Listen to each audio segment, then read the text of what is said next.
All right, so we're diving deep today into a relationship that's sparked, honestly, endless debate. Donald Trump and the Black community. Right. You've given us an article that really tackles this whole thing from all angles. Totally. Everything from like historical voting patterns all the way to Trump's policies and even how Black culture itself kind of plays into his brand. Yeah. This is way more than just politics. I mean, it's about understanding a dynamic that's been shaped by social movements, economics, even pop culture. Yeah, and what makes this deep dive so compelling is we're not looking at the Black community as like just one thing, a monolith. Right. We're really exploring all these diverse ways individuals and groups within the community have engaged with Trump, both positive and negative. Exactly. It's about recognizing there's no single Black perspective on this, just as there's no single Trump perspective. Totally. And the article doesn't shy away from how complex it is. It really jumps right into this historical shift in Black American voting patterns. Moving away from the Republican Party to the Democrats, we're talking a huge swing after the Civil Rights Movement. Exactly, yeah. Right. The Democratic Party, it became so intertwined with civil rights, and that resonated deeply with Black voters. For decades, we saw this overwhelming support for Democratic presidential candidates, often exceeding even 90%. Wow. It became this seemingly unshakable alliance. But then comes Trump, Republican candidate, who shakes things up in a way we just have not seen in generations. So how do we even start to make sense of the fact that some Black voters did find Trump appealing despite all of this? That seems so counterintuitive, to say the least. It's really easy to assume that Black voters would automatically align with the party that, champions civil rights. But that overlooks the diversity of opinions and priorities within the Black community. And Trump, with his, populist rhetoric, this outsider persona, he really tapped into a sense of just frustration, disillusionment that some Black voters felt towards traditional politics. So it's not about abandoning the fight for civil rights. It's about looking for different solutions, even maybe a different kind of fighter. Precisely. Some Black voters saw Trump as someone who wasn't afraid to challenge the status quo. A disruptor who might actually shake things up in a way that could benefit them. This wasn't necessarily a wholesale shift in allegiance to the Republican Party, but it did reveal some cracks in that long-held assumption that Black voters would just vote Democrat as a bloc. They all think the same. Exactly. That's a really good reminder that political loyalties, they're fluid, right? And that people vote based on a whole bunch of different factors, not just historical allegiances. Oh, cool. Now, let's actually talk about the impact of Trump's policies on the Black community, because the article highlights a few key ones. The First Step Act, opportunity zones, and school choice initiatives. Did these policies actually live up to their hype? Well, I think that's where we need to go beyond just the headlines. We need to really dissect the intended versus the actual outcomes. So let's start with the First Step Act. It was touted as this major criminal justice reform bill, right? Yes. It aimed to reduce mandatory minimum sentences, especially for certain drug offenses, and increase opportunities for early release and rehab. On the surface, it seemed like a significant step towards addressing mass incarceration, which, disproportionately affects Black Americans. But there were some criticisms, right? The article mentioned that some felt it just didn't go far enough. Exactly. While the First Step Act, it did release thousands of incarcerated individuals. Critics argue that its impact was really limited and didn't address the deeper kind of systemic issues, the issues that lead to racial disparities in the justice system. For instance, it didn't really do much to address police brutality or racial bias in sentencing. So while it was a step in the right direction, many saw it as more of a baby step than a giant leap forward. Okay, so good intentions, but maybe not a complete solution. What about those opportunity zones? The article kind of frames them as this big economic development initiative aimed at uplifting disadvantaged communities, which often have, large Black populations. Did they deliver on that promise?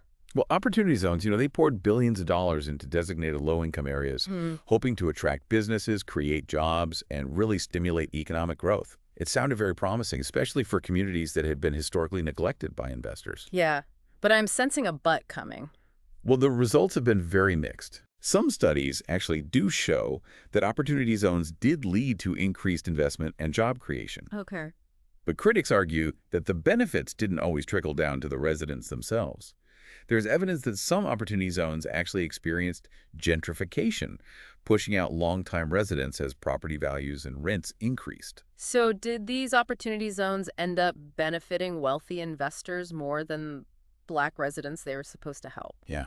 That's a tough pill to swallow. That's the debate, and it really highlights the challenges of trying to address economic inequality through market-driven solutions. Sometimes those solutions can unintentionally exacerbate the very problems they're trying to solve. Right, right. Okay, we've covered criminal justice reform and economic development. What about education? Trump was a big proponent of school choice, right? What was the logic behind that, and how did it actually play out? Well, school choice was definitely a cornerstone of Trump's education policy. He argued that giving parents more options, particularly in underperforming public schools, would empower Black families to choose the best educational path for their children. Okay. This often meant promoting charter schools and voucher programs that would allow parents to use public funds to send their kids to private schools. So the idea was more choices equals better education, especially for kids stuck in failing schools. Yeah, the argument was that competition would improve all schools. But critics countered that this approach could actually worsen existing inequalities. They argued that diverting funds away from public schools, which, serve a majority of Black students, would further disadvantage them while benefiting a select few who could afford private school tuition. Right.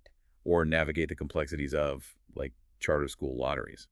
So it sounds like a classic debate between equity versus choice, a debate that plays out in so many policy areas. But it's more than just a theoretical argument. It's about real kids and their access to quality education. Absolutely. And the long-term effects of school choice policies on the Black community are still being studied, still being debated. There's no easy answer, but it's a conversation that needs to continue, especially as we grapple with these persistent racial disparities in educational outcomes. Yeah. And it brings up this point that's often just overlooked in these policy debates. Yeah. The human element. Right. We're not just talking about abstract concepts, right? Yeah. We're talking about real families, real children whose lives are directly affected by these choices. That's so true. It's easy to get caught up in the numbers and the rhetoric, but ultimately it's about people's lived experiences. Yeah. Okay, shifting gears a bit. The article also dives into Trump's efforts to reach out to Black voters, specifically mentioning the Black Voices for Trump coalition and events tailored to Black issues. These were clearly strategic moves to connect with a demographic that wasn't traditionally in his camp. Yeah. Right? Yeah, these initiatives were really fascinating to observe, particularly given the already polarized political climate. Right. Remember, Trump's public image, especially within the Black community, was highly contested. Some saw these outreach efforts as genuine attempts to engage and understand the needs of Black voters. But I imagine there were plenty who saw it as purely political maneuvering. Absolutely. Skeptics viewed these initiatives as kind of superficial attempts to gain votes without addressing the underlying systemic issues. That had fueled distrust and resentment towards Trump and the Republican Party. They argued that true engagement requires more than just photo ops and campaign rallies, Right. It demands a sustained commitment to policy changes that directly address the concerns of the Black community. Yeah, it's like that old saying, actions speak louder than words. Exactly. You can't just talk the talk. You have to walk the walk, especially when you're trying to build trust with a community that's been historically marginalized and disenfranchised. Right, and that's where the criticisms of tokenism came in. Yeah. Some argued that featuring a few Black supporters at rallies or highlighting certain policies didn't address the broader systemic issues. Right. The issues that led to a sense of alienation and disenfranchisement among many Black voters. It raised questions about whether these initiatives were about genuine understanding and representation or about optics and political expediency. Okay, so we've got this backdrop of historical voting patterns, a mixed bag of policy impacts, and these deliberate outreach efforts that were met with both support and skepticism. Now let's bring in another layer of complexity, the media. Yes. The article emphasizes the role of both traditional and social media in shaping public perception of Trump and his relationship with the Black community. How did different media outlets frame this narrative? The media landscape, particularly during Trump's presidency, was incredibly fragmented and polarized. Yeah. Traditional media outlets often focused on the controversies surrounding Trump's statements and actions. Right. Particularly those perceived as racially insensitive or divisive. Right. This coverage undoubtedly influenced how many Black Americans viewed his presidency. So the media was amplifying the very things that were fueling distrust and animosity. It sounds like a vicious cycle. In some ways, yes. The constant focus on controversy and conflict, while arguably newsworthy, also contributed to a sense of division and polarization. Yeah. It's important to note that not all media coverage was negative, but the stories that tended to dominate headlines often reinforced existing biases and deepened the divide between those who supported Trump and those who opposed him. And then we have social media, which just adds a whole other dimension to this. It's like everyone has a megaphone. Right. And the volume is turned way up. Exactly, yeah. Social media became this battleground for opinions and narratives surrounding Trump and race. Yeah. His supporters often used platforms like Twitter and Facebook to highlight what they saw as his successes, Right. particularly in areas like the economy. They argued that he was making America great again for everyone, regardless of race. But I'm guessing those platforms also became echo chambers for criticism and outrage. Absolutely. Critics of Trump used social media to amplify concerns about his rhetoric and policies, Yeah. arguing that they were harmful to the black community and to, the fabric of American society. Hashtags like hashtag Black Lives Matter gained momentum during this period, reflecting the growing awareness of racial injustice and police brutality. Right. Social media provided this platform for organizing protests, sharing Yeah. personal experiences with discrimination, and mobilizing political action. So it sounds like social media was both a tool for amplifying dissent and a platform for organizing resistance. Exactly. But it also seems like it could easily fuel misinformation and exacerbate existing divisions. That's the double-edged sword of social media. Yeah. It can be this powerful tool for connecting people and raising awareness about important issues, but it can also be used to spread hate, misinformation, and propaganda. Right. And during Trump's presidency, we really saw all of these dynamics play out in real time. Okay, we've covered a lot of ground here. Historical context, impact of key policies, the role of media, and these targeted outreach efforts that were met with mixed reactions. Now I want to pivot to something I found particularly intriguing in the article. Okay. The influence of Black culture on Trump's brand identity. Yeah. This isn't something you typically hear discussed in political analysis. It's a fascinating aspect of Trump's persona. And it speaks to his ability to tap into cultural trends, even those seemingly outside his traditional base.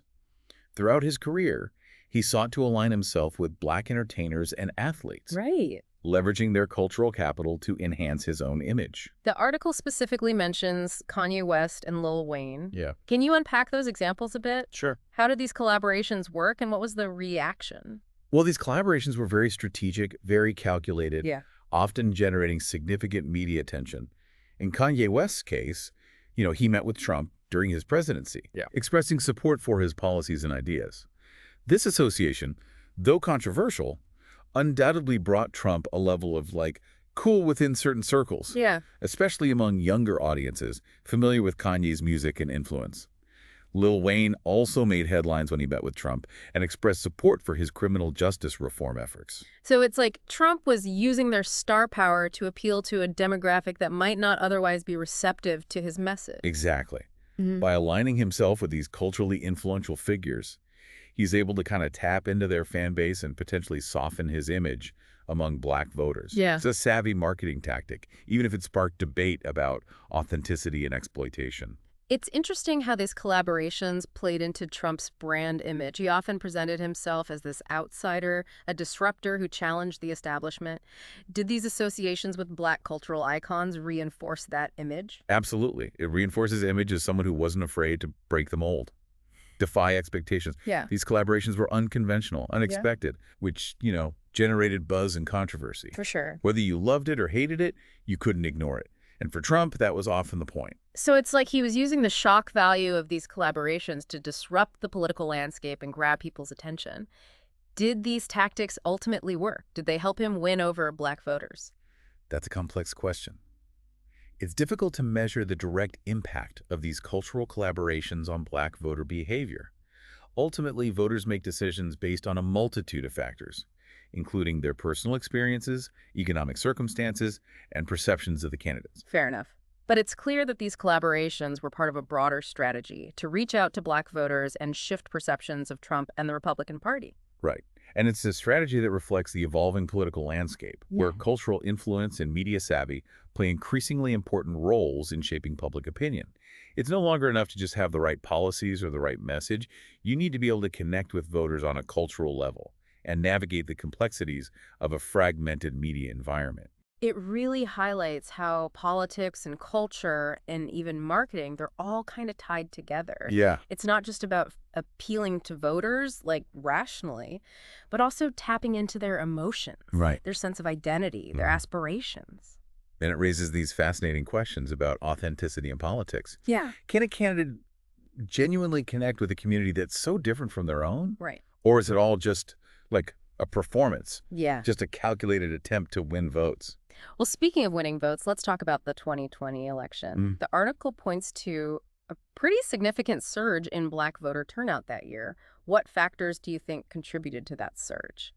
Well, the 2020 election was definitely a watershed moment in American history. Yeah. I mean, it was marked by this heightened awareness of racial justice and inequality. Right. The tragic killing of George Floyd and the subsequent protests sparked a national reckoning with systemic racism. And that energy, it really translated into increased political engagement across the board. So it wasn't just about Trump. It was about a broader social movement demanding change. Exactly. Black voters were energized.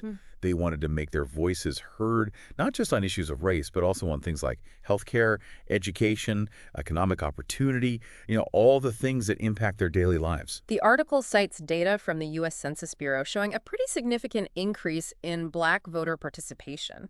That's a powerful indicator of how deeply these issues resonated with the community. And it wasn't just about voting. We saw a surge in activism, Yeah. community organizing, Right. political donations. People were demanding accountability, not just from politicians, but also from corporations and institutions. It was a moment of collective awakening and action. And what role do you think Trump himself played in mobilizing Black voters? I mean, his rhetoric and policies were often seen as divisive and even harmful to the community. Could that have unintentionally galvanized the opposition? It's an interesting question. While Trump's intention may have been to appeal to certain segments of the Black community, his actions and words often had the opposite effect. Right. They served as this wake-up call for many, highlighting the urgent need for change and motivating them to get involved in the political process. Yeah, it's a classic example of unintended consequences. Right. Sometimes the very things you do to solidify your base end up alienating others and energizing the opposition. Precisely. And in Trump's case, his polarizing rhetoric may have ultimately contributed to his defeat. Right. It's a cautionary tale for any politician who seeks to, exploit divisions rather than bridge them. Okay, we've covered a lot of ground in this deep dive. We have. We've explored the historical context, the impact of these key policies, Yeah. the role of the media, the influence of Black culture, Right. and of course the dynamics of the 2020 election. But as we wrap up, I'm left wondering, what does the future hold for this relationship? Trump may be out of office, but the issues that defined his presidency are still very much alive. Yeah, the issues of race, inequality, representation, they're deeply woven into the fabric of American society. Right. They won't disappear overnight, regardless of who's in the White House. So what does this mean for the future of Black political engagement? Will we see that momentum from 2020 continue, or will there be this sense of disillusionment now that Trump's not the target anymore? I think the energy and the activism we witnessed, especially in recent years, have created a lasting impact. Black voters, particularly younger generations, they're more politically aware and engaged than ever before. That's great. They're demanding accountability from their elected officials, and they're not afraid to hold their feet to the fire. So it's not just about voting every 4 years. Yeah. It's about staying engaged in the political process, holding leaders accountable. Absolutely. It's about organizing, advocating, and just making sure that Black voices are heard at every level of government. This deep dive has been incredibly insightful. It's really shed light on a relationship that's honestly often oversimplified or misrepresented in the media. We've seen the complexities, the contradictions, the moments of hope and despair. It underscores the importance of nuanced conversations, Right. of recognizing that there's no single Black perspective on Trump or, frankly, any other political figure. Right. It's about listening to those diverse voices within the community, understanding their experiences, and engaging in a meaningful dialogue about the issues that matter most. Exactly. And that's not just a task for politicians or pundits. Right. It's a responsibility for all of us. We need to be willing to challenge our own biases, to step outside our echo chambers, and to engage in these respectful conversations about race and inequality, even when it's uncomfortable. Yale said, this deep dive has given our listeners a lot to ponder, and I hope it inspires them to continue exploring these complex issues. I hope so, too. Yeah. Because these are conversations that need to continue long after the headlines fade. The future of our democracy depends on it. Thanks so much for joining us for this deep dive. It's been a really enlightening journey, and we appreciate your insights. My pleasure. Okay. It's always a privilege to engage in thoughtful discussions about these critical issues. And to our listeners, thanks for tuning in. We'll be back soon with another deep dive into a topic that's sure to spark your curiosity and challenge your perspectives.